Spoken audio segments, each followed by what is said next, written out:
there's an interesting biblical uh, text, and I could give it to you in Greek actually, or anamartitos enimin protos balleto lithon. This is from the Gospel of John, chapter 8, verse 7. Let him who is without sin cast the first stone. And probably this is an important consideration when thinking about politics and Reform UK's um, plans to take a legal case. I mean, I entirely agree that wrongdoing has been done. I'm just not entirely sure that Reform UK is the group that should be pressing ahead with um, the sort of campaign. But you know, uh, as I say, just be warned by the Gospel of John, uh, and this we need to challenge the integrity of our political institutions, but we also need to highlight the broader issues of accountability and transparency. And at the centre of today's discussion is this thing about Reform UK's latest move, a private prosecution against the Labour minister Jonathan Reynolds for allegedly falsely claiming to be a solicitor.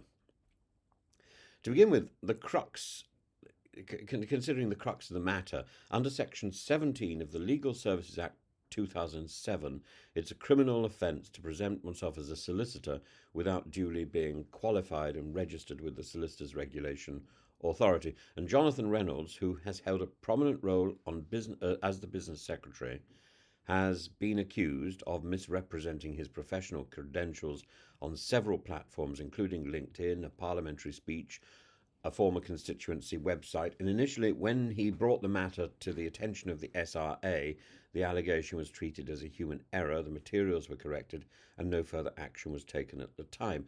However, new evidence has since come to light promoting the idea that this was part of this was not entirely innocent, and it's prompted the SRA to reopen its investigation. In the meantime, and the other thing that complicates this is because of Rachel Reeves' alleged um, in injudicious accounting on her own CV, or injudicious representation on her own CV, indelicate, inappropriate, uh, but just misrepresentation. It leaves the Prime Minister in a position where he can't take action against another minister. So maybe the issue has to be dealt with by a different party. But the issue should be um, contested, and if the minister himself isn't honourable enough to resign or produce a clarification that stands up, then I think it's entirely appropriate for another party to take the stand and to and to pursue a correction and the truth. And I'm just not sure that it should be Reform UK. That's the party led by Nigel Farage, just in case you have any doubt about it. And speaking at a recent event in Cornwall, Farage delivered a vehement address condemning Reynolds not only for his alleged misrepresentation, but also for what he described as a broader pattern of unaccountability in the current cabinet. And Farage's rhetoric was pointed. He characterised Reynolds as someone who has never had a proper job in his life. You can hear him saying that, can't you? It's one of his phrases. Never had a proper job in his life. Um, I think he said the same thing about the European one of the major European bigwigs, and who shamelessly claimed a professional title that he didn't earn, a claim that by legal standards is not merely misleading, but potentially criminal. The significance of this action is heightened when placed alongside other recent events. Notably, we've witnessed the incarceration of the MP Mike Amesbury, and I think he's still technically at this moment an MP whose 10-week prison sentence for an assault on a constituent has generated considerable controversy. We shouldn't have waited. It shouldn't have been necessary to wait this long. Mike Amesbury is supposed to be an honourable man. That's how he's addressed in the House of Commons. And he should have resigned the moment that he did this dishonourable thing. This is not the behaviour of an honourable man.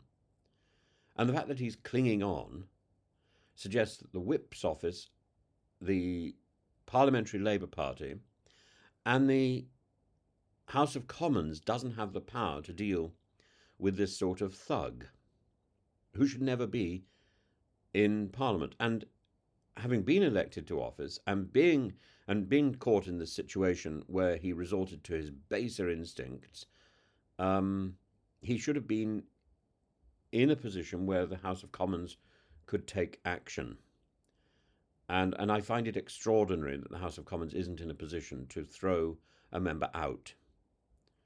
And his failure to resign now sets the stage for a recall petition. And in this volatile environment, Reform UK appears poised to contest the seat once the opportunity arises, thus further destabilising the traditional political order. But the discussion here doesn't end with Reynolds and Amesbury.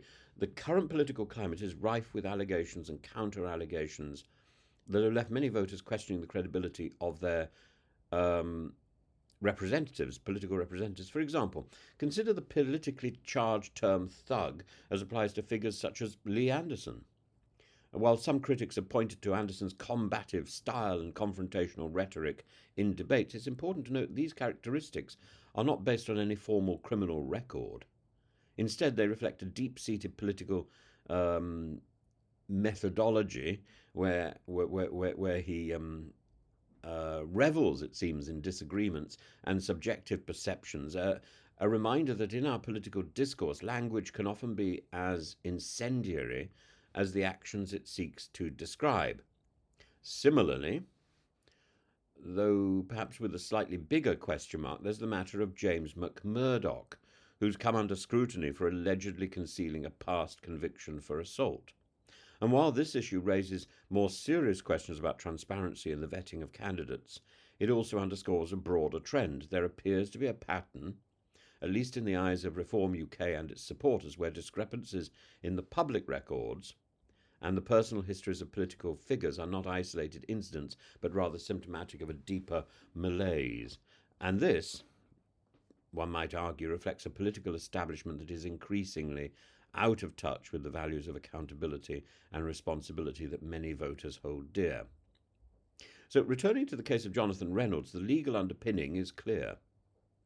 The use of a legally protected title such as solicitor is not simply a matter of professional pride, it's a matter of public trust and public record. And when a person misrepresents their qualifications in this way, they're not only deceiving the public, but also undermining the very institutions they rely on and that people trust.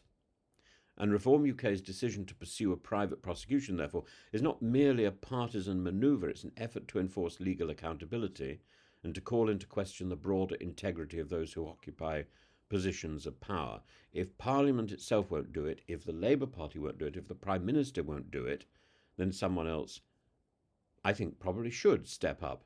It's just, I come back to the original point. I'm not sure Reform UK is so spotlessly clean as to be the one that takes this move.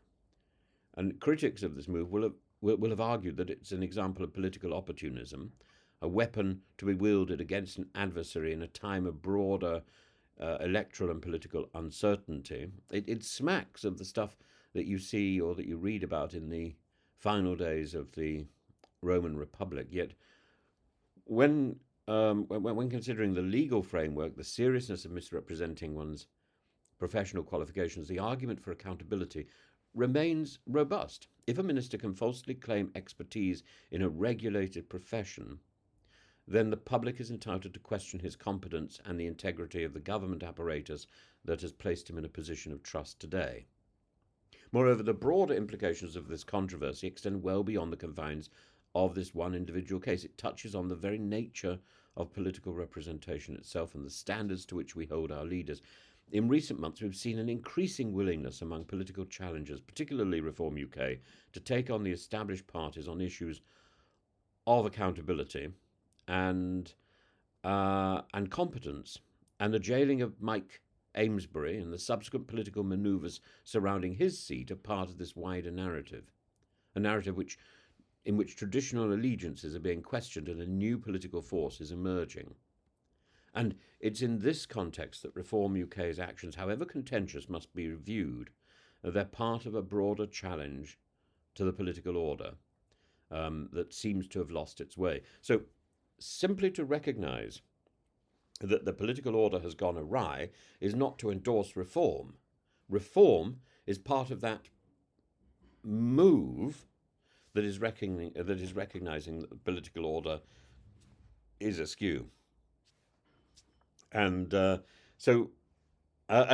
certainly part of that group that believes the political order is wrong. I think there's a malaise running through the House of Commons, a sort of cancer or canker that is gnawing at the moral fibre of the House itself, where public service, political opportunism, duty have all been misaligned. And whether one views the actions now as a necessary corrective or an exercise in partisan grandstanding depends, of course, on one's perspective. What is undeniable is that the current situation demands a renewed focus on accountability, transparency, and the rule of law. The case of Jonathan Reynolds, the broader series of events, including the jailing of Mike Amesbury and the controversies surrounding the language of Lee Anderson and the past indiscretions of James McMurdoch, illustrate a critical moment in British politics. And of course, I think they're particularly emphasised by the CV of Rachel Reeves, one of the highest offices, who holds one of the highest offices in the land. They compel us to ask whether the standards that govern professional conduct and public service are truly being upheld, whether the spirit of that service is being recognised and practiced, and whether the electorate is given this clear and honest portrayal of those who claim to serve them, or is it being fobbed off with an illusion?